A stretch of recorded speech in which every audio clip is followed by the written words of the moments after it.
warahmatullahi wabarakatuh. Halo teman pemilih, selamat datang kembali di podcast Cerdas Cerita dan Demokrasi Santai bersama KPU Kota Lubuk Linggau. Saya Elni Kurniasari yang akan membantu episode hari ini.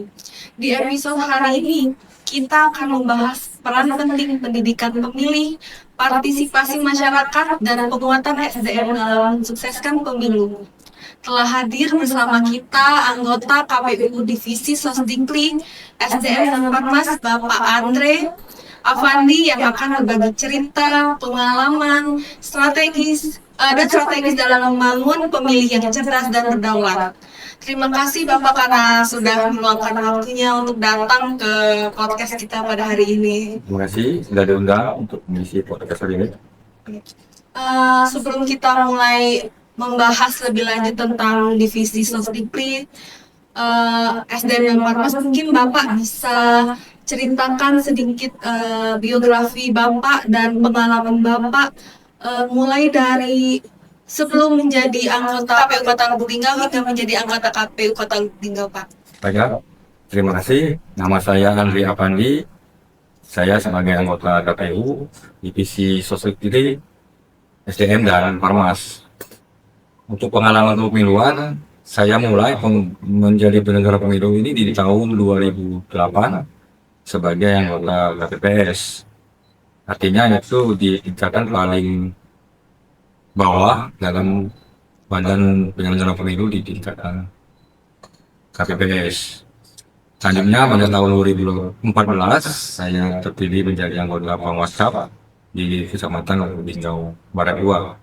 Dan di tahun 2019 saya kembali terpilih menjadi anggota KPU Kota Lubuk Linggau untuk di periode pertama, dan alhamdulillah untuk 2024 saya juga masih terpilih menjadi anggota KPU Kota Lubuk Linggau. Dan di 2019 saya menjabat di divisi Sosdikli SDM dan Parmas, dan di 2024 sampai 2029 ini saya juga menjabat sebagai divisi Sosdikli Parmas dan SDM.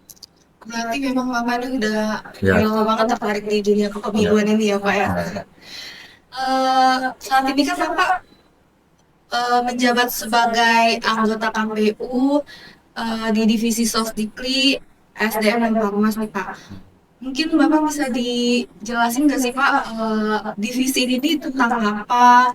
Terus boleh dijelasin nggak secara singkat strategis dari divisi ini Pak? Jadi kalau di KPU itu Sosdikli SDM dan Parmas itu ada nama kokalnya di KPU. Artinya tampilan dan KPU itu kan dari Parmas itu sendiri bagaimana melakukan sosialisasi.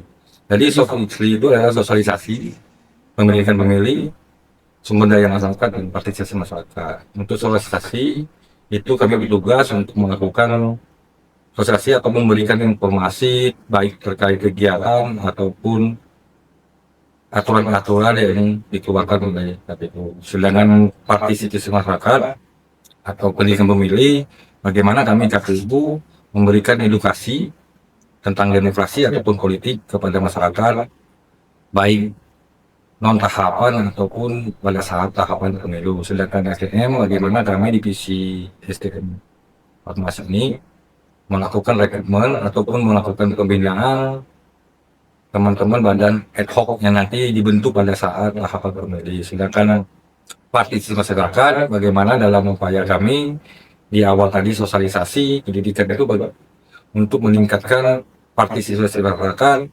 dalam hal untuk mengikuti ataupun terlibat langsung dalam proses tahapan pemilu.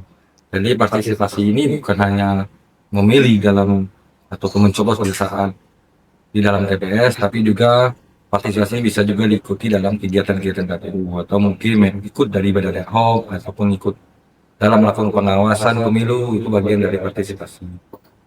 Berarti di divisi ini benar-benar sangat berperan penting sejak awal hingga akhir tahapan pemilu ya Pak ya.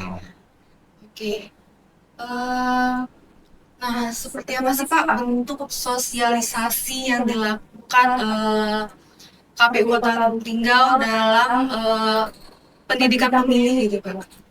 Jadi untuk metode dalam melakukan sosialisasi kan banyak metode. Ada menggunakan konvensional, artinya kita melakukan sosialisasi dengan tatap muka ataupun pertemuan ataupun diskusi di kelompok-kelompok masyarakat atau di segmen-segmen masyarakat. Bisa juga kita melakukan sosialisasi melalui media sosial atau media daring. Nah, untuk tahapan pemilu kemarin, banyak tahapan metode kami gunakan semua. Pertama, tatap muka di lingkungan sekolah. Dan sekolah merupakan pemilih pemula kan, itu sangat penting untuk kami lakukan sosialisasi. Dan juga di, di disabilitas, di segmen marginal, itu sangat kami fokuskan. Karena pada saat tahapan pemilu kemarin, kami lebih memfokuskan di daerah-daerah yang mungkin sulit dijangkau untuk dilakukan sosialisasi. Makanya kami langsung jemput bola untuk melakukan sosialisasi langsung kepada masyarakat. Nah, selanjutnya metode itu metode melalui media sosial. Perlu kita ketahui kan pengguna media sosial di Indonesia ini kan cukup tinggi, hampir di 78%. Artinya sentimen sosialisasi di media sosial ini sangat memiliki peran penting untuk bagaimana kami KPU dapat menyampaikan pesan tentang terkait pemilu. Berarti kalau sosialisasi ke daerah-daerah yang susah dijangkau tuh tetap didatengin oleh Tetap. KPU ya Pak? Baiklah.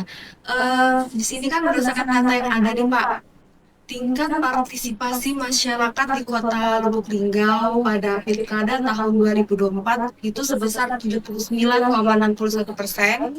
dan pemilu tahun 2024 ini sebesar 84,88%. Apa sih tantangan dalam menyusun dan meningkatkan indeks Parmas di Kota Lubuk Linggau nih Pak? Jadi syukur alhamdulillah untuk partisipasi yang ada di Kota Lubuk Linggau cukup dibilang cukup tinggi ya. Itu juga mencapai target kita di angka 75, ini 79.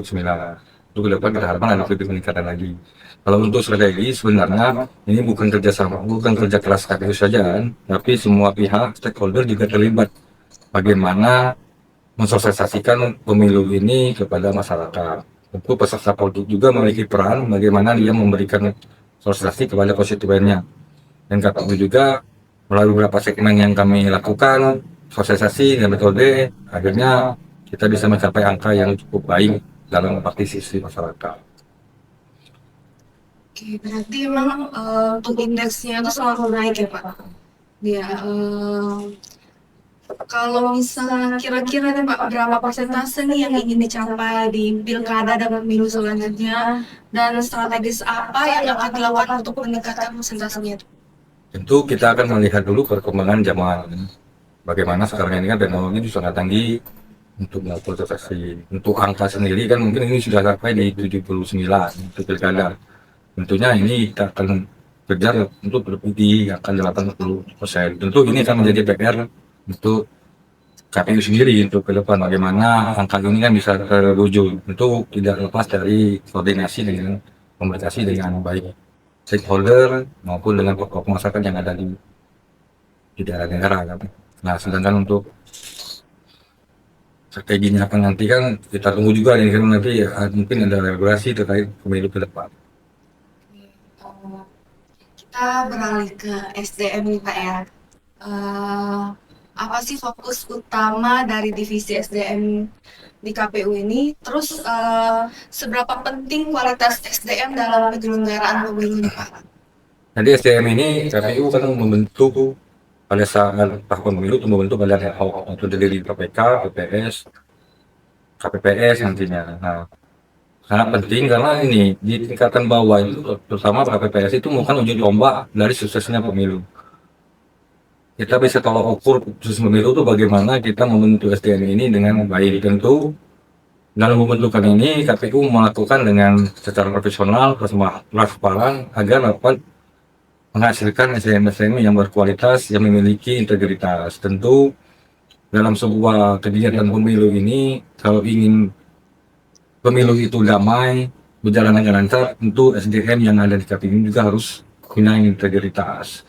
Dalam calon pertamanya tadi pertama kita bentuk secara profesional, secara transparan. Yang kedua kita melakukan penguatan SDM ini baik melalui intek maupun rapat koordinasi ataupun evaluasi, selain itu monitoring bagaimana aktivitas kawan-kawan supaya kita tahu apa persoalan dan kendala di sana di lapangan. Tadi kan Bapak sempat menyebutkan nih pembentukan badan ad hoc. Mungkin boleh Pak dijelasin apa sih badan ad hoc itu? Soalnya kan mungkin beberapa pemilih pemula nih masih awam soal badan ad hoc itu. Jadi badan ad hoc ini badan penyelenggara pemilu yang kita bentuk pada saat tahapan pemilu. Jadi ada PPK yang bertugas di wilayah kecamatan. Selanjutnya ada KPS yang bertugas di wilayah kelurahan. Selanjutnya ada KPS yang akan bertugas di tingkatan PPS. Jadi kalau PPK memiliki tugas untuk melakukan koordinasi di tingkatan kecamatan dan banyak tahapan yang harus dilaksanakan oleh PPK. Yang pertama yaitu dalam pemutahiran data pemilih. Nanti PPK ikut terlibat juga dalam proses pemutahiran pemilih. Selanjutnya mungkin tahapan-tahapan pemilu yang berjalan bersama dalam rekomunikasi hasil dari pemilihan itu nanti dan juga kontribusi logistik. Nah, selanjutnya BPS ini memiliki peran yang sangat penting bagi saya karena BPS ini juga yang menjadi garda terdepan dalam proses pemutahiran data pemilih dan juga BPS ini juga yang sering kita lakukan penguatan SDM-nya. Karena PPS ini yang akan membentuk Pantarli, yang membentuk KPPS. Tentu dalam mereka melakukan pembentukan ini, itu harus memberikan penguatan agar supaya SDM yang dihasilkan dari proses rekrutmen oleh PPS ini dapat memiliki SDM yang berkualitas dan memiliki integritas. Jadi kalau KPPS-nya tidak berintegritas, inilah yang terjadi persoalan-persoalan dalam proses pemilu. Terjadi kesalahan, kecurangan, dan kesalahan. Jadi kita pengen pemilu itu jalan lancar, aman dan tertib. Itu juga KPU juga harus menjamin SDM itu memiliki integritas. Maka itu yang kita lakukan.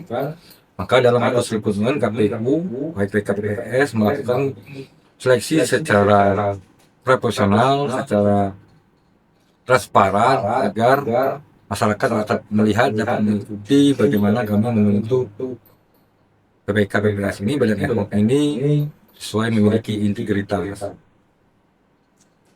Iya. Kalau selama ini apa sih tantangan dalam proses penerimaan badan ad hoc ketika pilkada dan pemilu di Kota Lubuk ini, Pak? Jadi kalau untuk tantangan untuk wilayah Kota Lubuk Linggau dari pengalaman saya itu tidak cukup banyak tantangan. Cuman hanya dalam proses rekrutmen ini kan khusus untuk KPPS itu kadang-kala terjadi persoalan banyak yang masuk dalam sipol karena banyak mungkin kurang pengetahuan ataupun mungkin juga kita juga sebagai KPU kurang melakukan sosialisasi terkait sipol. Jadi banyak terkadang nama-nama tercatut dalam partai politik sehingga mereka tidak bisa mengikuti proses rekrutmen untuk jadi KPPS. Dan juga ada persoalan misalnya di daerah tertentu yang mungkin cuma SDM-nya sedikit itu kita mengalami kekurangan. Namun kita juga terus berkoordinasi dengan KPU provinsi untuk mencari solusi dan alhamdulillah apa menjadi kendala persoalan itu tidak menjadi masalah. Nah karena juga rekrutmen ini kan juga berdampingan dengan rekrutmen PKD atau di KTPS di Bawaslu dan juga banyak juga dari saksi, maka itu SDM itu menjadi daerah tertentu. Namun sejauh ini tidak terlalu banyak persoalan. Alhamdulillah selama saya di KPU baik di 2019 maupun 2024 tidak ada persoalan terkait kesalahan dalam proses rekrutmen mereka. Tadi kan Bapak sempat mention tentang kalau misalnya nama kita nih ada di sipol ya Pak. Itu berarti kalau misalnya nama kita ada di sipol itu nggak bisa daftar sebagai badan ad hoc. Kita harus melihat dulu yang namanya tercatat dalam sipol apakah memang benar-benar mereka seseorang tersebut pengurus atau mereka cuma hanya dicatut. Jadi kalau memang dia pengurus tentu kita tidak bisa karena untuk menjadi penyelenggara pemilu di badan ad hoc tidak boleh terlibat dalam partai politik. Namun jika itu namanya tidak tahu dan juga namanya dicatut dan jika kita konfirmasi juga dengan partai politik tersebut dan tidak tahu kalau memang pengurus mereka, mereka harus mengurus surat bahwa mereka tidak terlibat dalam partai politik tersebut. Mengingat sekarang ini kan belum ada tahapan nih Pak kita. Apalagi kan kalau dari masyarakat tuh pasti mikirnya KPU ini pasti nggak ada kerjaan nih kalau nggak ada tahapan. Rencana divisi Sostikri, SDM dan Farmasi ini apa sih Pak di tahun 2026 ini? Kalau bekerja, tentunya KPU ini kan bekerja sudah setiap hari, itu yang mungkin tidak nampak baik masyarakat. Terkhusus untuk Sostikri, SDM dan Farmasi, tentu untuk pendidikan pemilih itu terus kita lakukan, baik di tahapan pemilu maupun di non tahapan setelah pasca pemilu. Banyak yang kita lakukan dalam melakukan proses. Tentunya apa yang menjadi hal baru dalam pemilihan itu selalu kita sampaikan, mereka memberikan informasi kepada masyarakat baik melalui media sosial maupun nanti melalui tatap muka. Atau kita saat ini kan telah membuat itu podcast. Nantinya podcast ini juga itu menjadi bagian sosialisasi kita untuk menjadikan jadi mungkin hari ini kita podcast ini kan baru mengundang di internal PTU sendiri. Namun ke depan itu kita juga menjadwalkan untuk mengundang stakeholder yang mungkin berkaitan langsung dengan proses pemilu ke depan. Baik nanti mungkin kita mengundang beberapa wali kota atau mengundang ketua DPR atau Polres, semuanya nanti akan terlibat dalam proses pemilu itu. Ini bagian juga memberikan pengetahuan pada masyarakat. Tentu juga kita akan mengundang pengurus partai politik itu sendiri kan untuk memberikan pendidikan politik kepada masyarakat. Oke, terakhir nih Pak, sebelum kita nutup diskusi kita hari ini, mungkin ada harapan Bapak untuk podcast KPU Kota Linggau ini Pak? Harapannya tentu podcast ini dapat berjalan dengan baik dan juga mungkin kita juga semua untuk lebih mengemasnya lebih baik lagi supaya mengapa ini menjadi saluran kita untuk memberikan pendidikan politik kepada masyarakat supaya masyarakat dapat memahami. Tentu nanti materi-materi dan narasumbernya kita akan mengundang lebih berkompeten supaya nanti fokus ini bisa menjadi acuan baik para pemilih pemula dan masyarakat menjadi acuan mereka untuk mengetahui tentang demokrasi dan politik. Mungkin ada saran-saran nih Pak untuk podcast kita ya ke depannya tuh lebih baik lagi. Saya rasa mungkin untuk saat ini cukup baik. Podcast ini juga sangat memberikan wawasan. Mungkin di depan itu tadi paling kita harus mengundang pihak-pihak yang mungkin nanti terlibat dalam proses pemilu tersebut, tidak harus internal di KPU sebagai narasumber. Oke. Demikian pembahasan kita pada episode kali ini. Terima kasih untuk Pak Andri karena udah meluangkan waktunya ke sini buat jadi narasumber dan memberikan penjelasannya yang sangat informatif ya Pak. Semoga informasi yang kita sampaikan pada episode kali ini bisa menambah wawasan dan pemahaman teman-teman ini tentang pemilihan. Untuk teman-teman pemilih, jika ingin mendapatkan informasi yang lebih lengkap soal pemilihan dan akurat dan terpercaya, bisa ikuti media sosial KPU Kota Linggau. Selain itu juga buat teman-teman pemilih yang mau meminta informasi ke KPU Kota Linggau, bisa datang langsung ke kantor KPU Kota Linggau, mendatangi update BPID atau bisa langsung mengunjungi website BPID KPU Kota Linggau. Terima kasih Pak Tata sudah menjelaskan waktunya untuk podcast hari ini. Terima kasih.